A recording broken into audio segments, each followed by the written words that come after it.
Muy buenas tardes, bienvenidos a una nueva transmisión en este día martes 8 de septiembre del año 2020.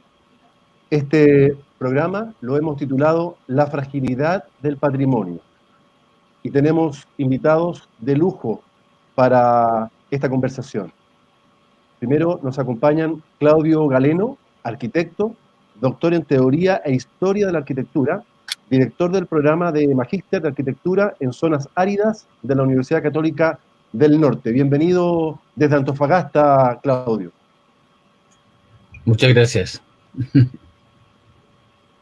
También nos acompaña Carolyn Mateluna, periodista y encargada de la Unidad de Patrimonio del Ministerio de Salud. Muchas gracias, Carolyn. Gracias a ti, Marco, por invitarme. Desde Santiago.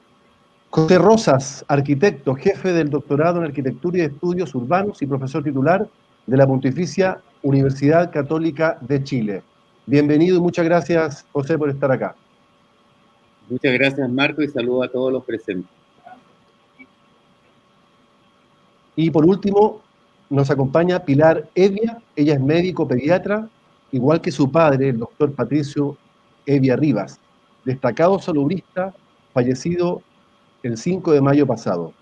A él dedicamos este programa, entre otras razones por su compromiso con el rescate, conservación y difusión del patrimonio sanitario, tanto material como inmaterial. Muchas gracias, Pilar, por estar con nosotros. Hola, buenas noches y gracias por invitarme a participar. Bueno, para partir esta conversación, quisiéramos hacer este link entre Pilar y Carolyn, ya que el padre de Pilar, el doctor Evia, fue un hombre comprometido con el patrimonio. Ustedes se preguntarán cómo un médico puede haber tenido tal compromiso con este tema, cuando para muchos es un tema de arquitectos o de otras especialidades. ¿Cómo se explica, Pilar, esta labor que desarrolló tu padre por más de 20 años y que, entre otras cosas, significó la creación de esta unidad de patrimonio MinSal y además la declaración de patrimonio, de monumento del antiguo Hospital San José? ¿Cómo se puede explicar? Bueno, yo creo que se explica desde la historia de él. Él nunca vio la medicina como algo aislado, técnico, metido en los hospitales, sino que él vivió toda su historia de la medicina hacia afuera, en la comunidad. Él fue pediatra en sus primeros tiempos y a los pocos años derivó a lo que era la salud pública y al trabajo comunitario. Y toda su vida trabajó con la comunidad, con todas las organizaciones sociales. Para él siempre fue súper importante ese trabajo, el estar hacia afuera, y por otro lado, súper importante ir reconociendo lo que era la historia. Yo creo que él siempre lo tuvo muy presente, desde un orgullo enorme de haber pertenecido al Servicio Nacional de Salud y teniendo muy claro que nuestra historia la vamos haciendo y que nosotros somos producto de esa historia. Yo creo que de ahí partió. Bueno, y finalmente ya cuando el San José se pasó, digamos, al edificio nuevo, él justo era director del Servicio de Salud Metropolitano Norte, le tocó a él ese traslado, y ahí yo creo que él vio la oportunidad cuando quedó ese edificio maravilloso patrimonial, quedó desocupado, en mal estado, y de ahí empezó como a vivir la última etapa de su vida, que fue en el rescate del patrimonio de la salud, los últimos 20 años, diría. La Karen lo conoció. Yo lo conocí en ese momento, precisamente en ese momento. Y yo creo que se dieron las cosas porque justamente en el año 2000 se hace una consulta al sistema público en relación a saber qué tipo o valoración de patrimonio tenía cada una de las instituciones. Y ahí fue aprovechando hacer ese nexo en donde, en el caso de salud, el Ministerio de Salud, para dar respuesta a esa consulta que se hizo desde el gobierno de la época, se crea una comisión patrimonial para dar respuesta solo a esa consulta. Y cuando empezaron a indagar el tema que tenían de patrimonio en salud, se dieron cuenta que había muchas cosas que nunca las habían considerado. Entonces había mucha parte de la historia de la salud pública que estaba perdida, muchas de ellas en casa de quienes habían generado historia en salud. Y eso generó que, bueno, y a esa comisión también fue invitado el doctor Evia, y ahí yo creo que también fue como que le hizo clic y aprovechando esta situación de empezar a generar esta creación de la unidad. Y logró convencer al ministro de la época, en ese tiempo era el doctor Artaza, de que se creara esta unidad de patrimonio y se instala físicamente, se crea en septiembre del año 2001 y el año 2002 y el año 2003 se inauguran las dependencias en el espacio del antiguo Hospital San José. Y yo creo que ahí hizo el nexo de que como él fue médico de la zona norte, fue director del servicio de salud en la época en que se generó la postulación a declaratoria del antiguo Hospital San José, que era como lógico que la oficina de patrimonio no estuviera instalada en el edificio central del Ministerio de Salud, sino que estuviera en un lugar que fuera más simbólico y que tuviese relación con un poco la interpretación del patrimonio en salud. Y por eso nosotros nos quedamos físicamente en ese lugar. Bueno, Claudio, el patrimonio sanitario, ¿qué importancia tiene en relación al tema del rescate, la conservación y la difusión de los acervos, de tu punto de vista? Bueno, sí, la verdad que el título que le pusiste al programa es bastante bueno, ¿no? Por lo de fragilidad del patrimonio, porque si bien en general podríamos decir que el patrimonio es un ente frágil, ¿no? En nuestro contexto, la verdad que el patrimonio de la salud, ¿no? La arquitectura de la salud o los establecimientos de salud son de los más afectados por el tema de por la rapidez del conocimiento médico, ¿no? Y por la necesidad constante de actualización. La verdad que el estudio de este tipo de arquitecturas es necesario, ¿no? Porque en general los edificios hospitalarios han sido edificios emblemáticos de la historia urbana de las ciudades y han marcado sectores urbanos, han impulsado desarrollo, y sin duda, ¿no? Que el esfuerzo que se está haciendo, bueno, como comentaba Karen, ¿no? Que desde el 2003 se viene haciendo, por ejemplo, con el de la Unidad de Patrimonio Cultural de la Salud, son súper relevantes, ¿no?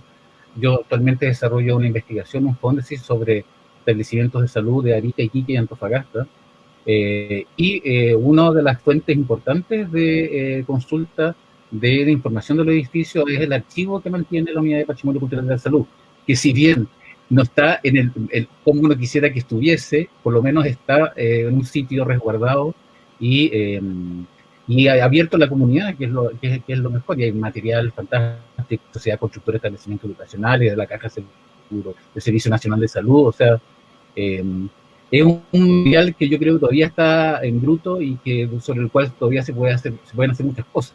Y de partida que el archivo podría mejorarse, ¿no? Podría tener, digamos, podría existir algunos fondos para poder convertirlo realmente en un archivo fantástico como el que tiene Pepe en su centro de documentación en la Católica, ¿no? El de archivos originales, que es un ejemplo, ¿no? A nivel latinoamericano. Pero el patrimonio de la salud, que no son solo los edificios, como mencionaste, sin duda que es tremendamente frágil. Ya vemos lo que está ocurriendo ahora con el Hospital San José, ¿no? Con estas solicitudes que se están haciendo porque hay una inminente transformación de ese sector. José, ¿cuál es tu mirada al respecto? Bueno, tratando de unir lo que decía Pilar con Carolyn y con Claudio, estaba reflexionando sobre el campo de circunstancia en el cual el tema del patrimonio hospitalario tiene como cabida. Primero, poner sobre la mesa, ¿no es cierto?, que el patrimonio hospitalario o el tema hospitalario, los equipamientos hospitalarios, y en este caso el Sistema Nacional de Salud, al que se refiere Pilar con respecto al doctor Patricio Evia, es una consecuencia de un cambio de paradigma del siglo XIX en adelante, moderno, ¿no es cierto?, de la salud para la población. Entonces es curioso que estemos hablando de un patrimonio, una valoración de algo del pasado que fue pensado como algo del futuro. Es decir, a mí me parece que es muy bonita esa relación porque porque tiene que ver con también lo que nosotros podemos hacer para adelante. Los equipamientos, en este caso de salud, construyen arquitecturas singulares, ¿no es cierto?, en la ciudad, se transforman en hechos urbanos importantísimos. De hecho, el antiguo Hospital San José, que se menciona, ¿no es cierto?, fue ubicado en la zona norte, como se dice, dentro del sistema hospitalario, en un periodo, ¿no es cierto?, de la segunda mitad del siglo XIX, en la comuna de Independencia, por ahí cerca del cementerio, ¿no es cierto?, y que duró hasta cierto tiempo y después se reemplazó por el actual que está nuevo. Pero todo ese proceso de construcción al lado del cementerio de una nueva centralidad, de un elemento de equipamiento que va construyendo identidad barrial, referencia metropolitana, a mí me parece que pone sobre la mesa una reflexión para los que planificamos la ciudad, para los que trabajan en distintas actividades de la sociedad, en que si hacemos las cosas bien, o sea, si organizamos los edificios con cierta arquitectura potente, bien equipados, que sean duraderos, ¿no es cierto?, empiezan a construir identidad barrial, memoria, y lo que está pasando, que a una persona como un médico, ¿no es cierto?, como el doctor Evia, participe no solamente de dar salud, sino que de construir también una herencia para los demás. Entonces a mí me parece que ahí hay una fuerza importante. Ahora, Claudio tiene razón, el título de la fragilidad del patrimonio tiene que ver cuánto el Estado, y en este caso el Servicio Nacional de Salud es estatal, o era estatal, ¿no es cierto?, es un sistema público pensado para toda la población. Entonces introduce un tema que yo quiero dejar aquí: el patrimonio está relacionado con la equidad espacial. Y me parece que el tema del hospital, como los servicios, la educación y otros equipamientos, construyen en la ciudad patrimonio en la medida que participan de la sociedad que los representa o que se siente identificado. Eso. José Rosa. Pilar, y tú además del Hospital San José, tú trabajas en el Hospital San Juan de Dios, y entiendo que también se conocieron con Caroline, se encuentran allá, y el San Juan de Dios también tiene mucha historia y mucho patrimonio, y está inserto en un sector, en un barrio, obviamente, de mucho acervo cultural, social, que es Matucana, que es el barrio de Yungay. Entonces, de alguna forma, está muy sensibilizada con este tema. O sea, absolutamente. Pues siempre oyendo hablar para mi papá él vibraba con la cosa del patrimonio, realmente, nos involucraba a todos de partida de lo que era el San José y todo. El San Juan de Dios, bueno, yo llevo muchos años ahí, y también tiene una historia conmigo, porque mi papá estuvo ahí, mi mamá estudió también ahí, entonces hay toda una cosa como que se va mezclando con la historia al final. Y yo viví, de todos los años que estoy, el renacimiento del barrio Yungay, pues desde cuando yo llegué a hacer la beca ya de pediatría, los años a fines de los 90, no, a mediados de los 90, Santiago Centro era un barrio malo finalmente, o sea, no pasaba nada, estaba todo destruido, vivía poca gente, y de repente vino toda esta como rescate patrimonial de todo el barrio Yungay, y en este momento es un lugar muy bonito. De San Juan de Dios, el primer hospital de Chile, claro que ese se construyó en el año 50 y tanto, porque el otro fue desapareciendo, pero uno igual tiene su cultura y tiene como su orgullo de pertenecer al primer hospital de Chile.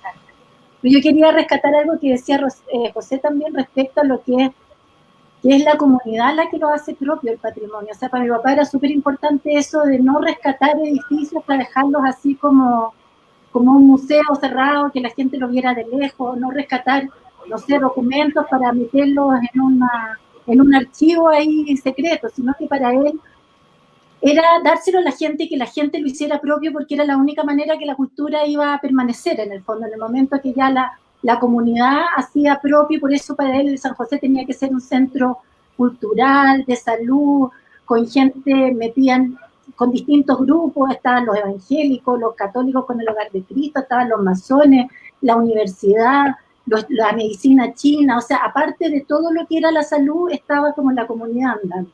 Y yo creo que ese es el rescate patrimonial de todo, o sea, el patrimonio finalmente vive en la medida de que todos lo hagamos propio.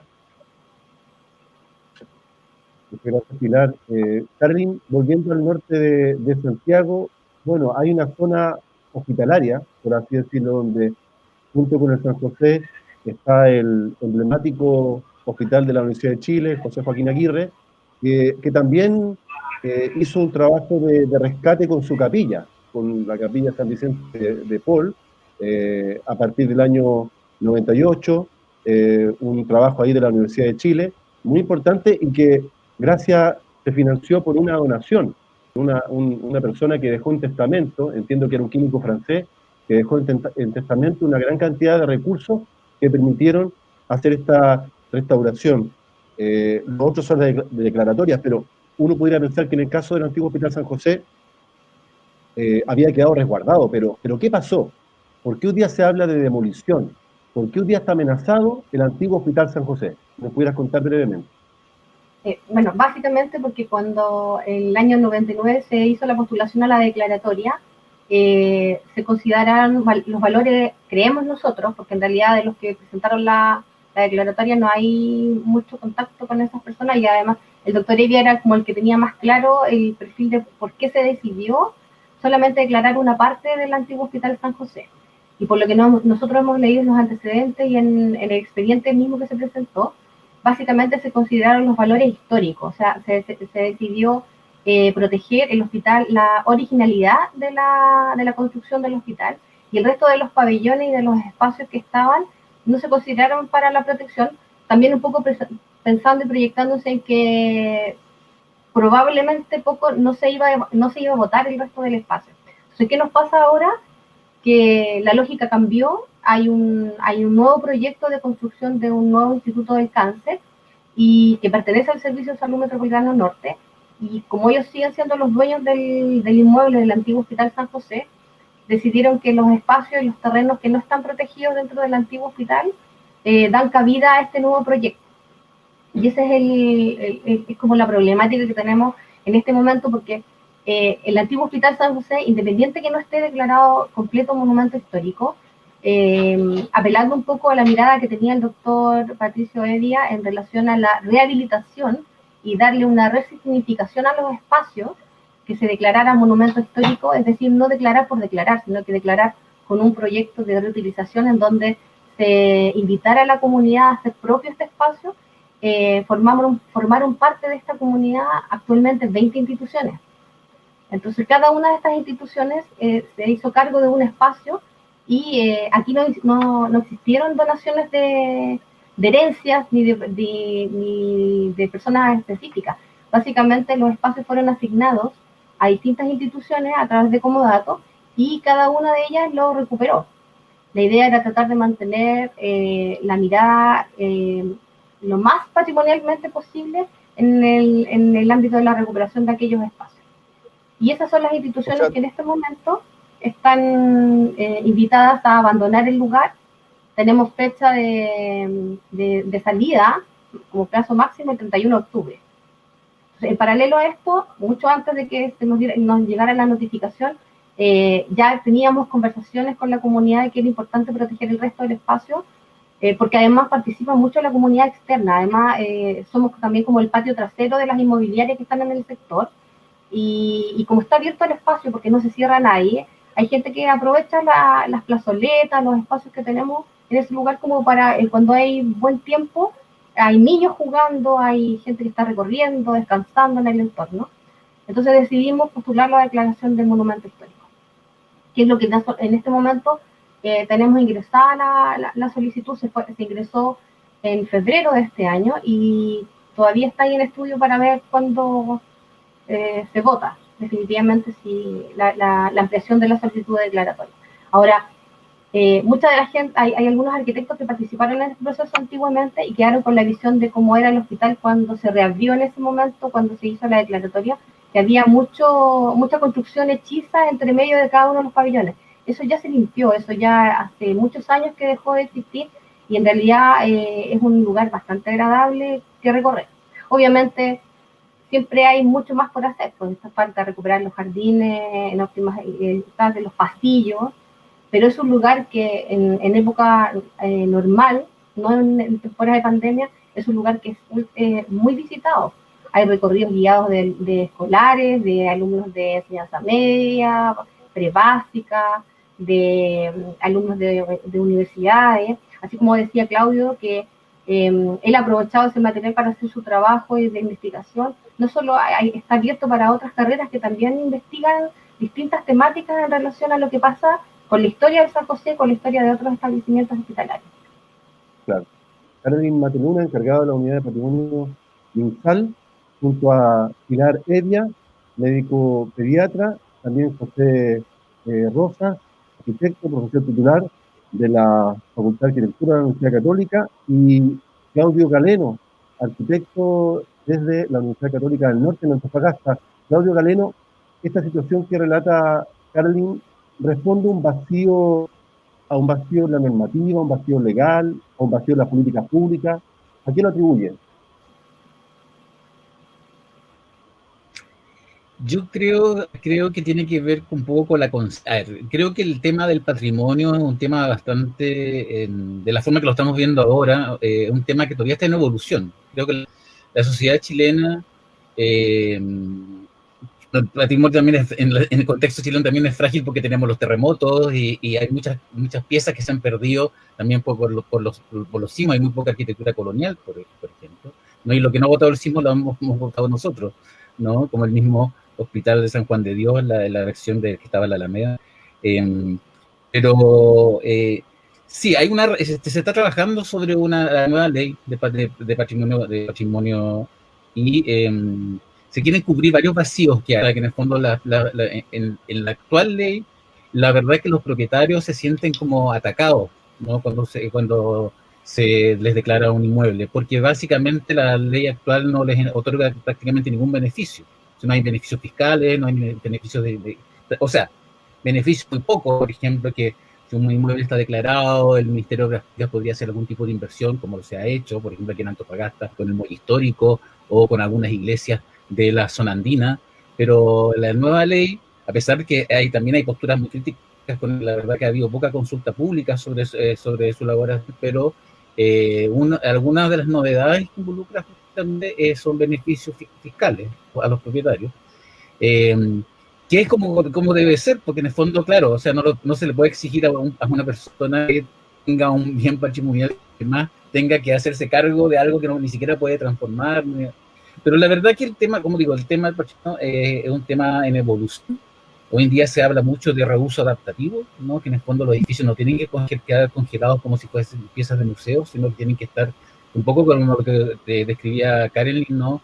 De que tienen que tener nuevos usos, que la única forma de que vivan y se preserven y hagan parte y se incorporen a una comunidad, ¿no? Por ejemplo, que muy bien lo que estaba ahí en el sentido de estos diversos programas que han ocupado el San José, pero es fundamental que los edificios no queden solamente congelados, sino que queden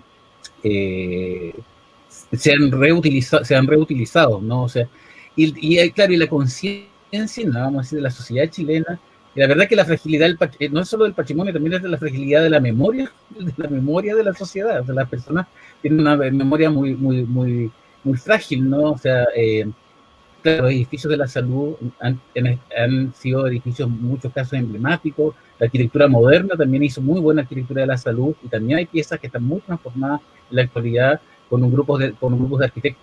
Nos estuvieron trabajando como Fernando de Vilar, Alfredo Celedón, Luis Torsi, Francisco, un montón de arquitectos que trabajaron en el Servicio Nacional de Salud y que fueron líderes en esa época, con lo que comentaba Pepe, ¿no? En esta renovación de la arquitectura y la transformación y los nuevos conceptos que iban siendo incorporados con temas sanitarios, de higiene, de arquitectura racista, etcétera, y que dieron, bueno, en la historia de la arquitectura en general, no se considera que los sanatorios antituberculosos fueron, digamos decir, una piedra fundacional, ¿no? En la renovación de lo que fue la arquitectura del siglo XX, que fue una arquitectura que quiso renovar, en el caso chileno, claramente, a través de las distintas instituciones del Estado, quiso renovar la sociedad chilena, con los hospitales, con la sociedad constructora de establecimientos educacionales, con las escuelas, etcétera, ¿no? La Corvi con la vivienda. Entonces, los hospitales son uno de esos agentes y son precursores. Aquí en el norte, los primeros hospitales radicalmente, que son del año 36, fueron el de Iquique y de Tocopilla, ¿no? Eran piezas fundamentales, fueron un impacto, ¿no? En estas ciudades nortinas que tenían unas estructuras bastante, digamos, precarias, si quieres sería la palabra que tal vez podría usar, pero los hospitales llegaron, y el de Arica, el del 45, notable, después otro 67, el de Antofagasta, aquí el 67, lamentablemente aquí había un conjunto también como el del Hospital San José, que es el Hospital que está totalmente transformado, han derribado parte del edificio. Es fundamental que se preserve lo del San José, porque es una de las pocas piezas que van quedando de esa arquitectura del siglo, digamos, de los pabellones, del sistema pabellonario, que también fue una revolución del siglo XIX, ¿no? Con estos pabellones aislados por jardines que se ventilaban y que se asoleaban. Claro, José, te ha tocado a ti vivir fuera de Chile. ¿Hay un ciertamente para recordar?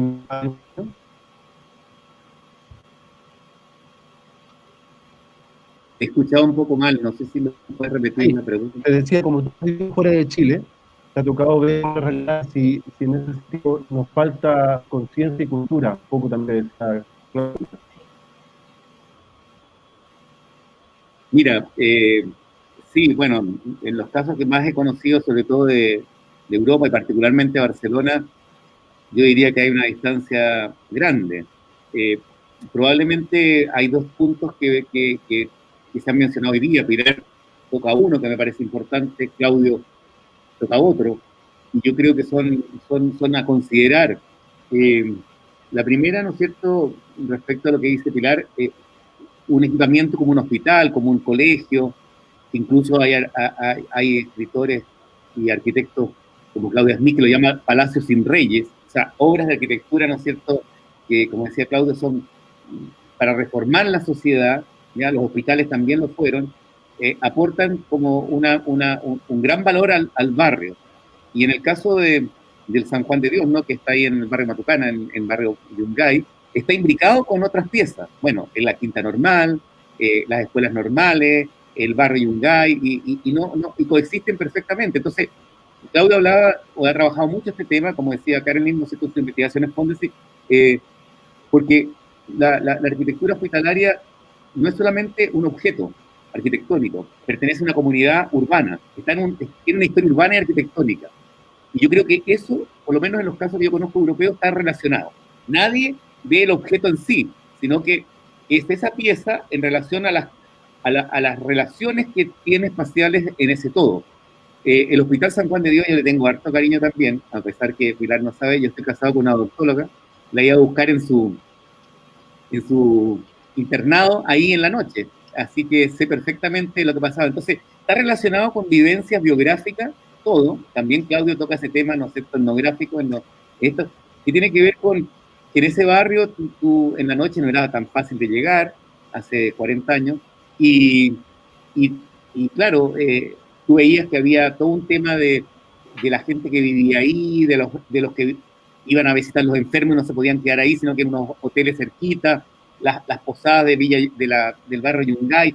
O sea, hay una trama de relaciones, las personas que venden funerarias, o sea, hay todo un paisaje cultural relacionado con eso. Por supuesto, los enfermeras, doctores que salen a comer fuera. O sea, esa trama cultural, lo que Claudia ha trabajado, historia urbana y arquitectónica, es indisoluble, ¿ya?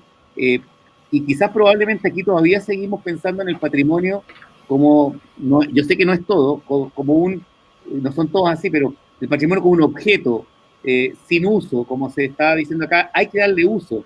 Fernando Pérez, un gran académico, dice, hay que intervenir el patrimonio para conservarlo. Tú no puedes dejarlo estático, como los seres humanos, tenemos que ser intervenidos para poder mejorar nuestras condiciones. Entonces, yo agregaría, complementando lo de la fragilidad del patrimonio que ha dicho Claudio, de los terremotos y otras cosas, ¿no es cierto? Las epidemias mismas también son aspectos que generan expansión. La fortaleza del patrimonio. La fortaleza del patrimonio radica justamente en que estén las multiescalas presentes.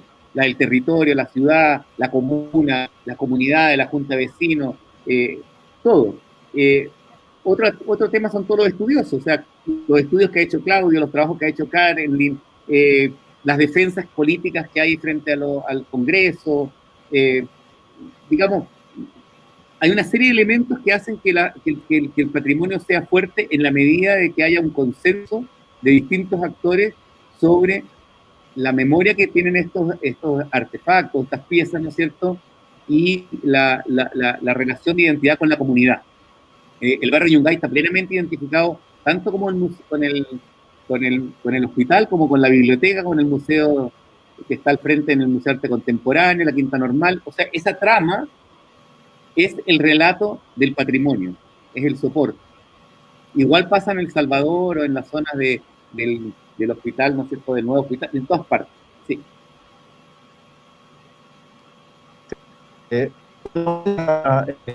Evia, no te quiero expresar, te quiero pedir para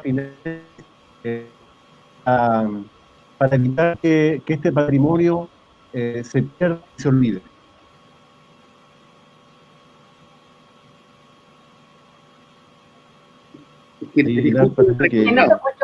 No se escuchó. ¿A quién? Se ha cortado, y música entre medio. Pilar, Pilar,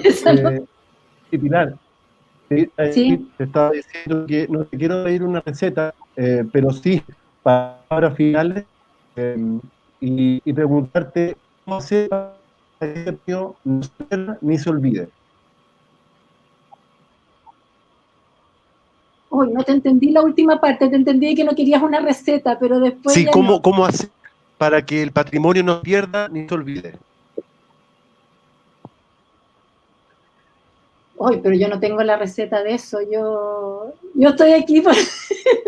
Yo creo que la cosa, el patrimonio es nuestra vida, nosotros somos parte de eso, venimos de eso y vamos hacia otra cosa y el hombre, la persona que no conoce su cultura y su historia tiende a repetir los errores y tiende a no evolucionar, digamos. Yo lo que quería decir sí es que a mí lo que me preocupa con la cosa del patrimonio es en cuanto a la fragilidad y que finalmente en Chile sigue dependiendo de la voluntad de personas y que cuando esas personas cambian se olvida todo, o sea, y eso no puede ser, no puede ser de que todo lo que nosotros tenemos de nuestra historia dependa de que si la persona que está en la dirección del servicio o en el ministerio o en la presidencia, no sé dónde, tenga una visión de decir, sí, la verdad es que esto hay que resolverlo. ¿Por qué nosotros no podemos tener nuestra historia? No sé, yo viví en México, por ejemplo, y en México la gente quiere a su historia y vive y vibra por toda su historia desde los indígenas en adelante y protege su patrimonio, lo mismo que decía Pepe, en Europa, en Ecuador, donde vivió mi papá, en Perú. Y nosotros en Chile, como que con qué facilidad se rompe un edificio y se pone un edificio de vidrio y después al lado hay qué sé yo, un montón de casas bonitas y se siguen haciendo edificios. No sé, a mí eso me preocupa, de cómo poder avanzar en algo que vaya más allá de la voluntad de personas en un momento determinado y que nos haga todos responsables de nuestra historia. Gracias, Pilar. ¿Palabras finales, Carolyn? Un poco siguiendo la línea de lo que hablaba Pilar, que en realidad sí, efectivamente es preocupante que la fragilidad del patrimonio siga dependiendo de las decisiones o de la mirada o de la cercanía que tenga la autoridad del momento en relación a lo que pase o no con algún inmueble, algún espacio, un conjunto de vivienda que tenga que ver con la posibilidad de protegerse. Yo creo que si se está generando esta nueva ley del patrimonio, yo creo que también debieran haber visiones en relación a cómo proyectar esa protección de la historia. Porque básicamente lo que decíamos es que en el fondo cuando uno conoce la historia de un lugar, uno empieza a identificarse. Si uno se identifica, la va a proteger. Y en realidad nosotros estamos a años luz así en relación a lo que significa o lo que se puede proyectar en términos de la protección del patrimonio. Estamos como recién trabajando en eso.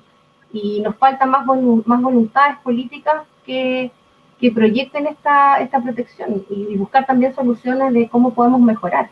O sea, está este modelo que nosotros tenemos aplicado en el antiguo Hospital San José, que lo dejamos instalado y que en el fondo lo estamos vendiendo a nivel nacional para que los futuros reemplazos de hospitales sean pensados en esto, en que no va a quedar un elefante blanco, sino que hay una nueva posibilidad de reutilizar ese espacio con un sistema que ya está validado y probado con el funcionamiento que tiene el antiguo Hospital San José, porque el antiguo Hospital San José es de dependencia del servicio, pero lo mantienen las entidades y las instituciones que forman parte de la comunidad que están dentro de ese lugar. Entonces, básicamente es proyectarse a encontrar gente que tenga una mirada más amplia y buscar a lo mejor algunas soluciones o que se proyecten leyes en realidad que protejan mayormente el patrimonio. Y no solamente sanitario, es patrimonio en general. Que no ocurran esas atrocidades de que porque estamos ampliando la visión en las ciudades, tenemos que arrasar con todo lo que esté a nuestro paso. Muchas gracias, Carly. Claudio, desde Antofagasta. Gracias, Marco. Bueno, saludos a quienes nos mandaron saludos ahí, a Consuelo, a Rodrigo, gracias. Sí, yo lo único, yo creo que lo que ha dicho Pilar es fantástico, estoy totalmente de acuerdo con ella. Creo que nos hace falta querernos más, ¿no? Y mientras más nos queramos, más vamos a valorar aquellas cosas que hemos construido y que nos han dejado nuestros padres, nuestros abuelos, nuestros antepasados. Yo lo único que me gustaría agregar que, claro, lo que decía Pepe es cierto, ¿no? Hay muchos agentes, ¿no? Que tienen que colaborar en esto para que se consolide el patrimonio chileno y particularmente creo que la investigación y la difusión de esas investigaciones es fundamental, porque hay una frase que yo aplico aquí a Antofagasta, que Antofagasta es una ciudad por la misma minería y por la constante movilidad de personas y tránsito y de una población totalmente enorme, tiene un serio con su pertenencia. Hay una frase, como digo, una frase que decía, no puedes querer aquello que no conoces, ¿no? Entonces la investigación y la difusión para que las personas reconozcan qué es lo que tienen es clave. Y lo digo, y estoy muy contento que sí he tenido resultados, porque desde que he empezado a investigar, a publicar, a difundir los textos, a ponerlos en la web, a hacer que la gente se apropie de ellos, hoy en día la gente común y corriente, que antes decía que Antofagasta no tenía nada, y ahora dice, no, Antofagasta es una ciudad modernista. No, se me llena el corazón, ¿no? De decir, oye, la gente se está apropiando de eso, qué fantástico. O sea, por eso digo, si no conoces, no puedes creerlo, ¿no? Tenemos que querernos más. José Rosas. Gracias, Claudio. Bueno, muchas gracias. Nada, me sumo a todo lo que se ha dicho, es maravilloso en ese sentido y agradecer también los comentarios que han hecho a través del chat, a Rodrigo Certoso, saludo especial también. Pero yo quería contribuir con un punto. Vengo hace tiempo pensando que, parafraseando también lo que dijo Claudio, o sea, no se le puede pedir nada a nadie que no se le haya enseñado. Es decir, si nosotros desde la educación parvularia o del kindergarten no realmente enseñamos a entender el valor que tiene nuestra ciudad y los edificios, que es un poco, usando el ejemplo que te digo de Europa o de Barcelona, pasa, que los niños de pequeños salen con sus maestras, conocen la ciudad, van a los museos, van teniendo desde pequeños en su experiencia existencial una vinculación con lo que es esa cultura. Por tanto, tú cuando llegas más a grande, evidentemente la tienes incorporada y es parte de tu vida. Si tú eso no se lo enseñas a ninguna persona, incluso en la universidad los estudiantes llegan sin entender mucho sobre este tema, probablemente pasa lo que dice Pilar, que se botan las cosas de una manera completamente superficial y frívola y no se tiene conciencia de lo que se está demoliendo, lo que se está perdiendo. Y por supuesto nosotros somos una cultura demasiado todavía inestable, frágil, podríamos decir, tenemos una fragilidad cultural con respecto a las culturas que se han mencionado de Perú, de México, no sé, de Ecuador. Sin ir más lejos, la élite mexicana tiene artesanías populares mexicanas en sus casas y puede comer incluso equivalente en unos platos, ¿no es cierto?, de cerámica de Pomaire. Vamos a ver las casas que tienen la gente de las élites de nuestro país. ¿Qué vajillas, qué casas tienen? O sea, eso no es menor. cómo viven los ricos también es cómo vivimos nosotros, cómo es el patrimonio. Y si la gente de cierta élite cultural y de cierto nivel económico tiene casas o tiene edificios o vive en la periferia, ¿no es cierto?, y no tiene ninguna conciencia de lo que es la ciudad, evidentemente que estamos construyendo una sociedad completamente fuera de esos valores. Por eso que la resistencia que han hecho las comunidades organizadas, Yungay, Bogotá, Villafrey y Olímpica, etcétera, es una manifestación de querer demostrar de que hay un patrimonio que está ahí, que tiene que mantenerse, pero tiene que enseñarse. Muchas gracias, José Rosas y Claudio Galeno, dos destacadísimos arquitectos y académicos. Claudio desde Antofagasta, la Universidad Católica del Norte, y José de la Pontificia Universidad Católica de Chile. Muchas gracias por estar hoy día con nosotros a través de este contacto, de esta conversación. Muchas gracias. Y también agradecer a Carolyn Mateluna, periodista encargada de la Unidad de Patrimonio del Ministerio de Salud, y a la doctora Pilar Evia, médico pediatra, hija del doctor Patricio Evia, para quien ha estado dedicado este capítulo de conversaciones, donde hemos hablado de la fragilidad del patrimonio, pero salimos más fortalecidos y con la esperanza, como decían nuestros invitados, de que podamos tener mejores políticas, mejor regulación, que no tengamos la voluntad de uno u otro, autoridad, sino que haya una mejor conciencia y cultura en nuestra sociedad. Muchas gracias, un abrazo a todos, a todas, y hasta una nueva oportunidad. Gracias a quienes se conectaron. Muy buenas noches. Muchas gracias. Gracias. Y gracias a todos. Un placer. Muchas gracias.